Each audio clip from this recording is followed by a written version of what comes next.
es catedrático de Biología de la Universidad de Las Palmas de Gran Canaria. También es secretario y subdirector del Instituto Universitario de Estudios Ambientales y Recursos Biológicos, además de asesor científico del proyecto Life Beach. Esto ha sido una muy breve descripción de lo que él ha hecho, porque tiene muchísimas publicaciones y ha trabajado ampliamente con temas de genética de especies vegetales. Pues nada, cuando quiera.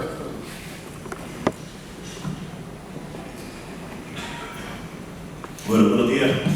En primer lugar, darle las gracias a la organización por invitarme a dar esta charla respecto a los trabajos que estamos realizando nosotros, nuestro grupo de investigación en la Universidad de Las Palmas de Gran Canaria, y específicamente a Gustavo Viera, que un poco fue el artífice de que yo estuviese en esta jornada. Vamos a hablar de plantas, aunque estemos en un congreso de palomas, y lo que queremos es un poco enseñarles cuáles serían las herramientas desde el punto de vista genético que podrían ser aplicables a lo que sería la gestión de la biodiversidad en general.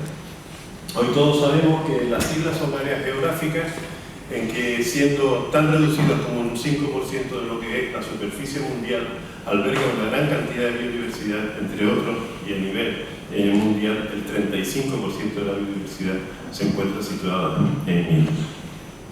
Evidentemente, y como ustedes saben también, el archipiélago de la Macaronesia en general, y las Islas Canarias en particular, constituye uno de los puntos constituyen el punto calientes de biodiversidad, uno de los 34 puntos calientes de biodiversidad, albergando más de 600 taxones vegetales endémicos, y siendo solo un 1,5% del Estado español, en Canarias disponemos de más del 50% de las especies endémicas vegetales del Estado. Sin embargo, y a pesar de esa gran cantidad de biodiversidad que disponemos, hoy en día también nos encontramos, por diversas causas que todos ustedes conocen, en que cerca del 10% de las especies vegetales del archipiélago canario se encuentran en máxima amenaza, en lo que sería dentro del catálogo de especies amenazadas de Canarias en peligro de extinción. No solo en Canarias, sino a nivel estatal y a nivel mundial, estamos ante una crisis sobre la conservación de la biodiversidad. Fruto de ello, comienza a aparecer uno de los ámbitos que hoy en día se aplican en la conservación de la biodiversidad, que se ha denominado biología de la conservación. La biología de la conservación, como ustedes pueden observar, constituye la aplicación de conocimiento científico basado fundamentalmente en tres disciplinas, en tres pilares básicos, que son los estudios genéticos, los estudios demográficos y los estudios de biología reproductiva. Basado en esos tres pilares, lo que se pretende es que con conocimiento científico sea un poco similar a cuando un paciente se encuentra enfermo, y a través de lo que sería todo un estudio diagnóstico poder realmente intentar paliar o disminuir cuáles son las enfermedades o cuáles son las dolencias que ese paciente tiene.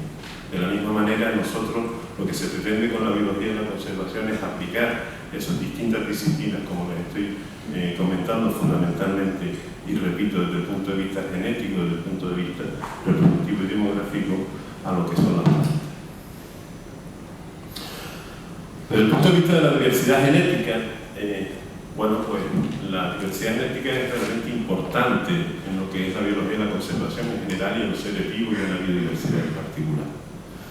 En primer lugar, porque debemos conservar la diversidad genética porque, entre otras cosas, dispone de las mismas razones e importancia que cualquier otro término de la biodiversidad.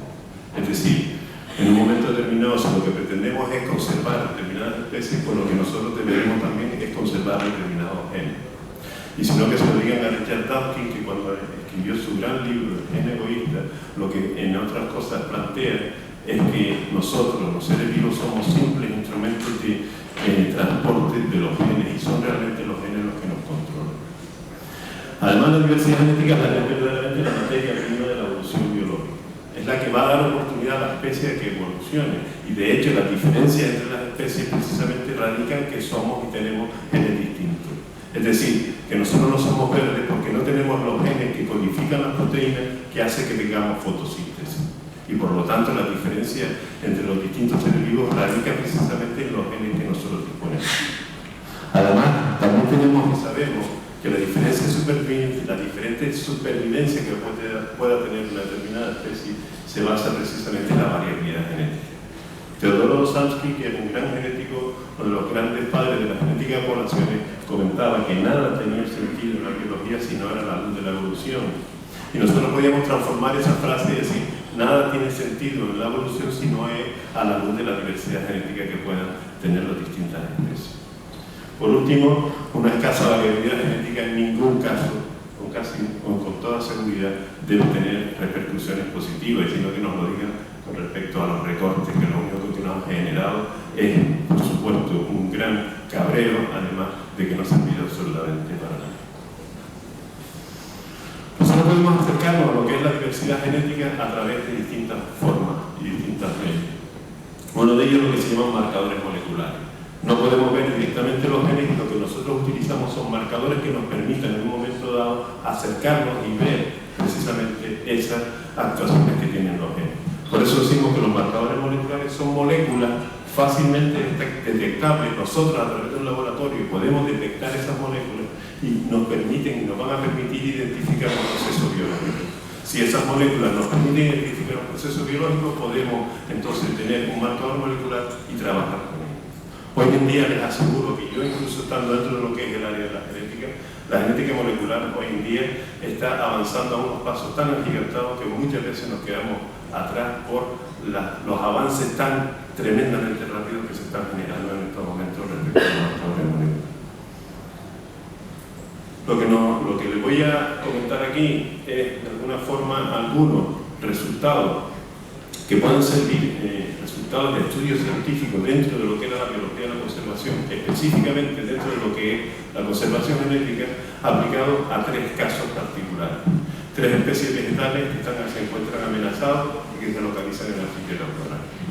Gran parte de los resultados que yo les voy a exponer con respecto a estas 3 especies constituye la tesis doctoral de Priscila Rodríguez, que se encuentra aquí con nosotros y que la va a leer en breve a lo largo de este año. Voy a contar lo que hemos hecho y lo que hemos estado haciendo con la Bencomia articulata, una especie endémica de la isla de La Palma y de Tenerife, el rosarillo del Guanche, junto con el Sambucus palmensis y, por supuesto, la violeta del Teide, la princesa de la. En el caso del rosarillo del Guanche, es decir, la Bencomia articulata, se encuentra, como les comentaba, en lo que es las zonas de alta montaña, tanto en La Palma como en Tenerife. Se encuentra a más de 2.000 metros de altitud, en zonas rupícolas considerablemente difíciles de alcanzar en muchos momentos, en áreas muy difíciles, en unos descartes tremendamente complicados. Y a partir de, inicialmente, las poblaciones naturales tenían un escaso número de individuos. En el caso específico de las poblaciones del Teide, el número de ejemplares naturales que se encontraban eran solamente 43. Con lo cual el Parque Nacional lo que se dedicó es a realizar distintas translocaciones desde lo que serían las zonas naturales a áreas colindantes a través de un programa de recuperación de esas especies. Hoy en día tenemos más de 1.500 especies en la zona del Parque Nacional del Teide. En el caso de La Palma, bueno, pues los esfuerzos de Ángel Palomares como director científico del Parque Nacional de la Carretera de Oriente ha ido un poco más lejos. Ha ido un poco más lejos hasta tal punto que la población inicial que se encontraba era de 21 ejemplares, y con esos 21 ejemplares se han generado más de 7.000 ejemplares traslocados a lo largo de todo lo que es el Parque Nacional y fuera de lo que son los límites del Parque Nacional de la Carretera de Oriente. Curiosamente, inicialmente se conocían solamente esos 20 individuos del barranco de Cajodeque, en lo que es zona de La Palma, localizadas en esta zona. Y en el año 2010 se encontraron nuevos ejemplares naturales en la zona de Hoyo Verde, también en La Palma, un poquito más alejada, y son las únicas poblaciones naturales que se conocen. El resto son todos ejemplares traslocados a partir de esas poblaciones naturales. Nosotros lo que hicimos, lo que ellos pretendían en su momento es, oye Pedro, tenemos las plantas madres, que serían las poblaciones, los ejemplares naturales, y que hemos hecho un conjunto de translocaciones en otras zonas, y queremos saber cuál es la constitución genética que tienen cada una de esas translocaciones. Simplemente lo que hicimos, por tanto, eso en la isla de Tenerife como en La Palma, y lo único que hicimos pues, fue analizar las poblaciones de los ejemplares madres, donde iban a proceder el resto de los individuos translocados, tanto lo que sería Tenerife como en la isla de La Palma. Cuando nosotros hacemos un análisis genético, básicamente lo que vamos a encontrar al final, lo que después de establecer todos los procedimientos en el laboratorio, vamos a generar una tabla en la cual tenemos cada uno de los diferentes individuos y cuál sería su constitución genética. Es una tabla en que simplemente tenemos un código numérico, un código de letras, en que con eso lo que vamos a disponer es el genotipo de cada uno de los distintos individuos. El genotipo de cada uno de los individuos, si la técnica es válida, es tremendamente eficaz, al mismo tiempo que tremendamente, ¿cómo decirlo?, muy veraz, en el sentido de que la genética hoy en día ha avanzado tanto que hoy mismo, y ustedes lo saben, podemos condenar a una persona. Fíjense que dentro de lo que es el sistema jurídico español, tenemos que demostrar muy claramente de que esa persona ha hecho ese delito, pero hoy día podemos condenar a una persona simplemente basado en lo que son los estudios moleculares, como los que ustedes han muchísimas veces visto en televisión a través del CSI, o el análisis de ADN puede en un momento determinado decir, oye, pues esta persona ha estado ahí y puede ser o no condenado. La precisión que tenemos hoy en día a nivel molecular es considerablemente elevada. Nosotros lo que generamos en cada una de las plantas y especies que trabajamos y poblaciones es una tabla con unas características similares a las que les presento. Bueno, ¿qué resultados obtuvimos? Pues básicamente lo que hicimos al hacer el análisis de las poblaciones naturales, tanto en La Palma como en las poblaciones de Tenerife, obtuvimos un conjunto de genotipos y lo que nos dimos cuenta que son resultados, digamos, grosso modo, de una manera muy sencilla, es que a partir de los individuos naturales, en el caso de La Palma, vamos a tener un conjunto de ejemplares que tenían genotipos únicos, es decir, genotipos que no se repetían en ningún otro de los individuos que se habían analizado.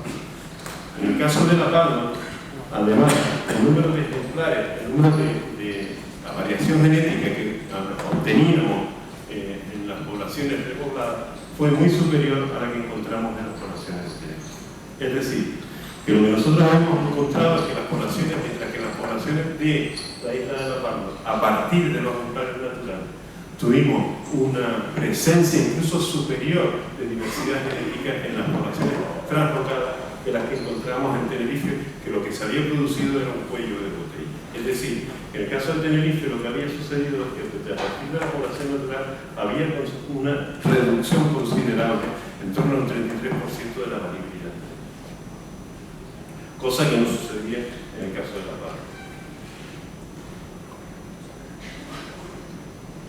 Si nosotros lo que tenemos, lo que hemos hecho es una restitución a partir de un bajo número de semillas y un bajo número de ejemplares, lo que vamos a generar es un cuello de botella.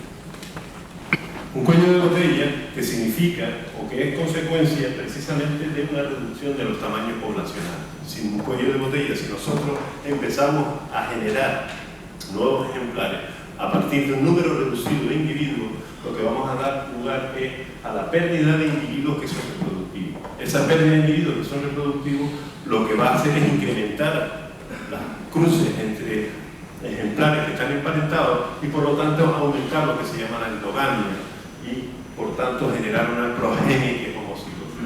Desde el punto de vista genético, eso se denomina depresión endogámica. La eficacia biológica de la especie va a disminuir considerablemente.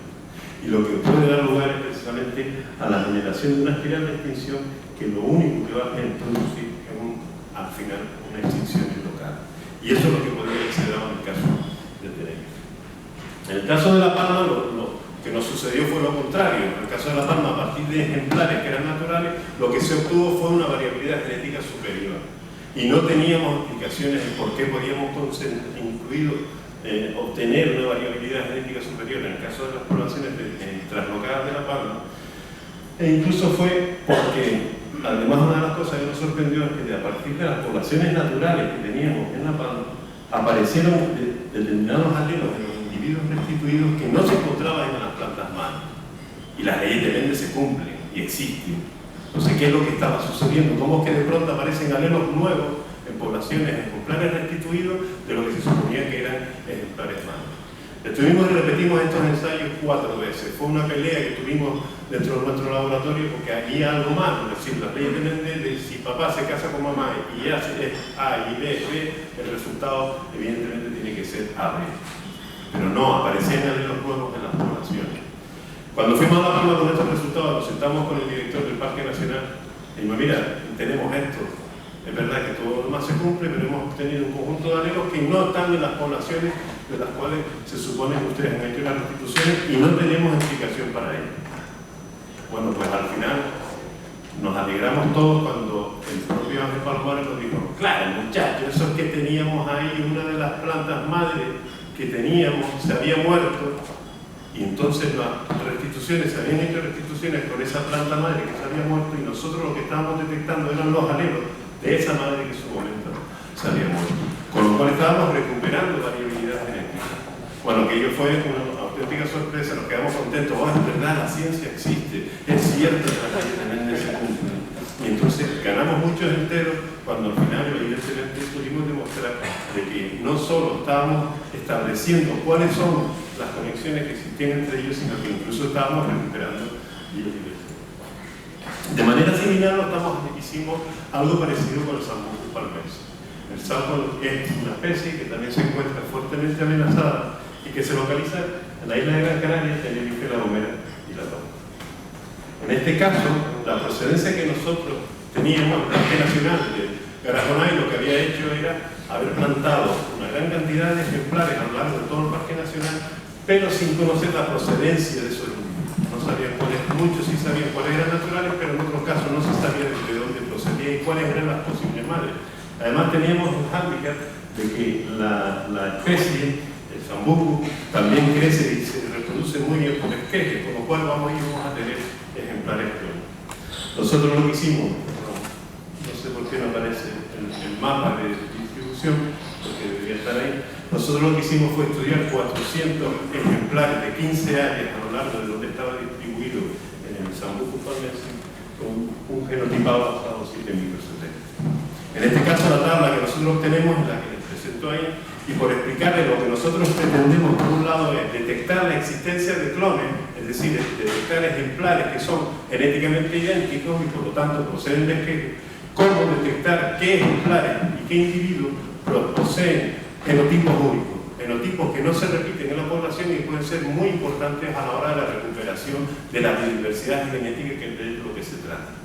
Pero también somos de los que pensamos que determinados alelos que puedan estar en las poblaciones, una cosa es el genotipo y otra cosa es el alelo, determinados alelos pueden estar en una frecuencia muy baja en las poblaciones y sería muy importante y muy relevante intentar recuperar esos alelos. Con lo cual, lo que nosotros nos centramos es en 3 aspectos que se presentan ahí. En este caso tenemos los ejemplares, cada uno de las distintas poblaciones, número de ejemplares, y por ejemplo en este caso vemos que estos 2 ejemplares que están localizados en Peñascol de Candelaria son genotípicamente idénticos, tienen el mismo genotipo, con lo cual entendemos que muy posiblemente sean clones. Por otro lado, en este caso el individuo 683 pues tiene un determinado alelo del 220 que no aparece sobre los ejemplos, no aparece en el resto de los ejemplares y por tanto es un alelo raro. Y ese alelo raro pretendemos y buscamos, tenemos la fórmula en que ese alelo se mantenga en la población e incluso, si es posible, lo incrementara. Lo mismo le pongo en este caso. Y por último, bueno, pues podemos identificar quién puede ser padre de quién, podemos analizar la descendencia, podemos analizar el grado de consanguinidad que pueda tener un ejemplar con respecto a otro. Por ejemplo, a pesar de que en estos 3 últimos ejemplares del Barranco de Orilla son muy similares genéticamente, porque nos ponemos a ver que cada uno de ellos son muy parecidos, podemos, por ejemplo, llegar al caso de determinar que el ejemplar 803 no es ni padre ni madre del 804 porque sus alelos en uno de los genes no coinciden. Con todo ello, lo que nosotros obtuvimos fue, con los 400 ejemplares, una gráfica similar a la que les presento. De tal manera que vamos a tener en las distintas poblaciones ejemplares con genotipos idénticos y ejemplares con genotipos únicos, que es lo que nos interesa. Si ahora mismo nosotros queremos hacer una recuperación, que eso están haciendo en el Parque Nacional de Garajonay, Lo que nos estamos centrando evidentemente son en aquellos ejemplares que tienen genotipos únicos de riqueza, son los que deberían en un momento determinado promoverse su regeneración a través de los, fundamentalmente de cruces y de sexuales, se produzcan semillas a partir de esos ejemplares únicos, porque de esa manera estaríamos incrementando la diversidad genética. De hecho, le hemos propuesto en todo el conjunto de los 400 ejemplares estudiados cuáles serían los top 25 en los cuales podríamos sentarnos. ¿Basados en qué? Basados en que son genotipos únicos, basados en que tienen alelos raros y basados también en que tienen un grado de heterocigosidad importante en cada uno de esos ejemplares.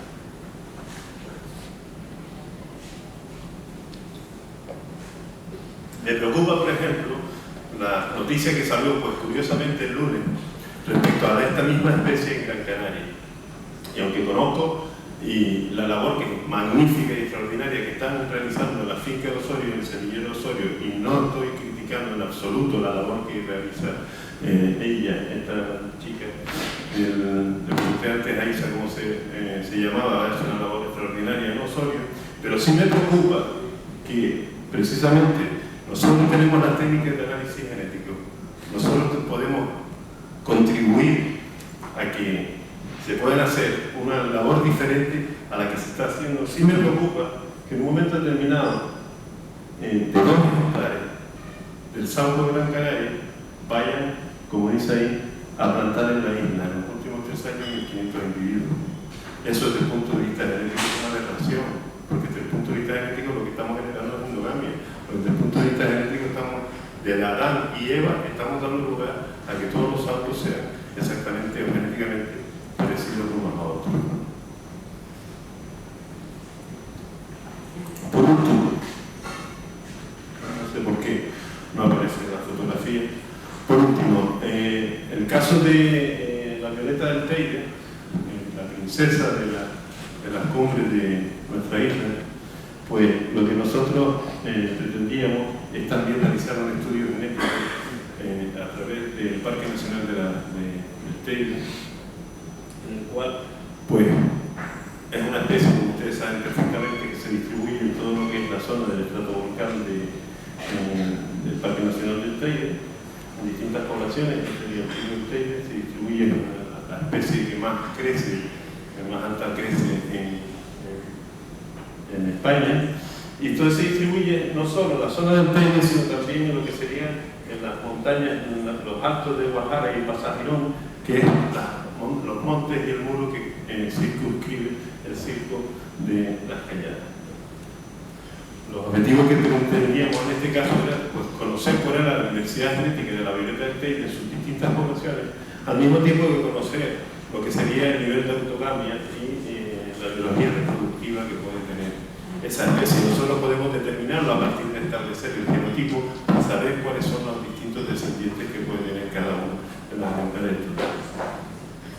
No sé por qué, pero ahí lo que había es una fotografía, porque simplemente lo que hicimos fue irnos a hacer muestreo en las distintas zonas del Parque Nacional, en lo que serían las dos, aquí donde estaría el Pico Teide, y estas serían las dos poblaciones de los que serían el Alto Teide.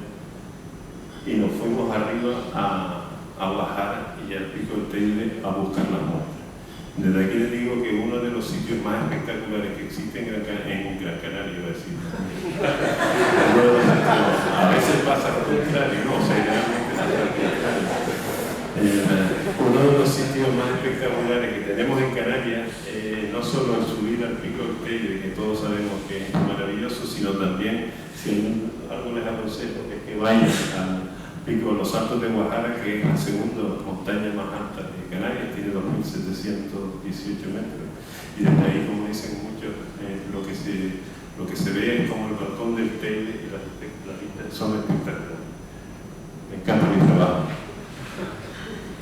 Una vez que hicimos el análisis genético de las distintas poblaciones que analizamos, lo que encontramos es que, por un lado, sin ir con muchos detalles, encontramos que la especie tiene una tendencia a la autogamia. La especie de la violeta del Teide, ahí las violetas en un momento determinado, pues pueden reproducirse, tener reproducción cruzada a través de lo que sería la polinización por abejas y otro tipo de insectos, pero también tienden a una autofecundación. Y Y eso lo podemos detectar a través de lo que serían los índices de endogamia detectados como marcadores moleculares. En torno al 50% de los ejemplares se autofecundan. Pero así todos los niveles de variación genética de la especie son considerablemente altos, posiblemente debido a que la especie, entre otras cosas, es tetraploide. Pero lo que más nos llamó la atención fue el hecho de que las poblaciones de Guajara, esa gráfica que ustedes ven ahí es una comparación entre las distintas poblaciones y ejemplares que están localizadas en las distintas poblaciones. Aquí tienen ustedes los nombres de las poblaciones. Lo más importante es a lo que voy, que estos serían los ejemplares analizados, lo que eran las montañas de los Altos de Guajara, lo que serían las zonas de Guajara y Pasarino, y genéticamente son muy diferentes a los que están localizados en el estratovolcán. Hoy mismo, por lo tanto, tenemos que las poblaciones de la violeta están separadas en dos grandes grupos genéticamente diferenciados. Claro, ¿y cómo podemos llevar la gestión ahora mismo de esa especie en un momento determinado? Pues tenemos muchos conocimientos que nos van a permitir actuar. Sabemos que se autofecunda y en principio eso no es malo. Las especies que se autofecundan en muchas ocasiones se autofecundan en situaciones donde están adaptadas desde el punto de vista medioambiental y no necesitan estar buscando el cruce genético ni aumentar la diversidad genética y pueden mantenerse muy bien con la autofecundación.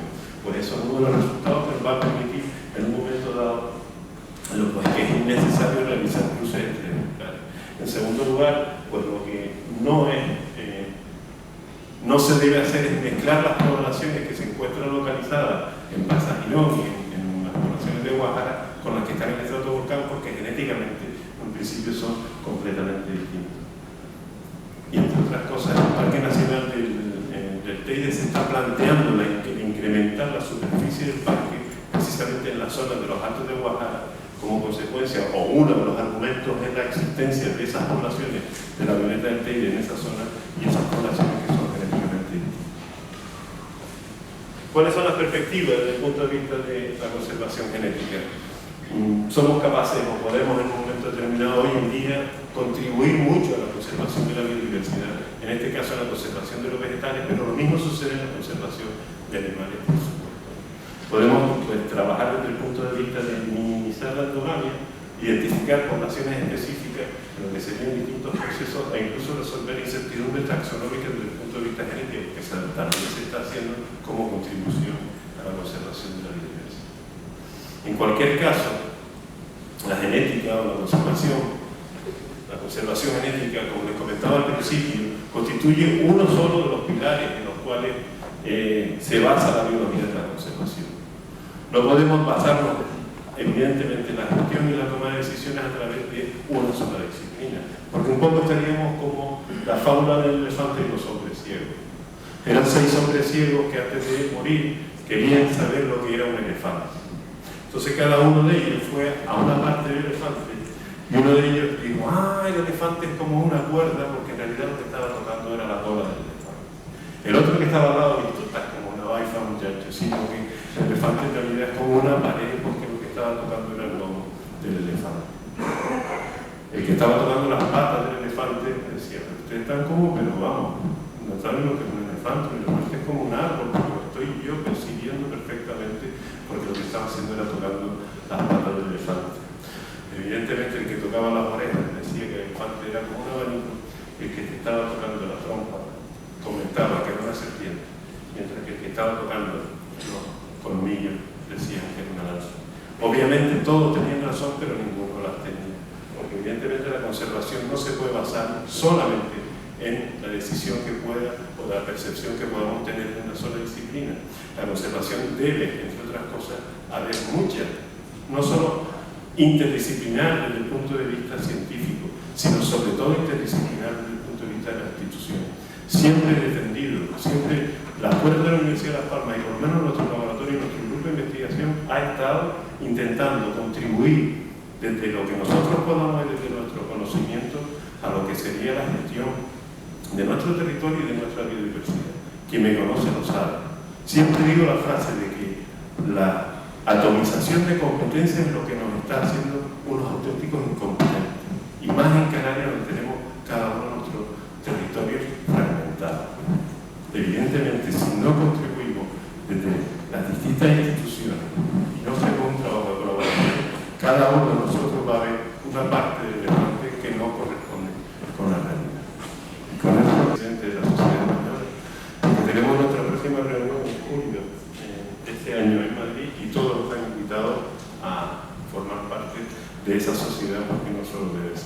científica, sino que todo el que quiere contribuir a formar parte de ella está. Y así mucho más, darle las gracias por su atención y aquí me tiene para lo que necesite.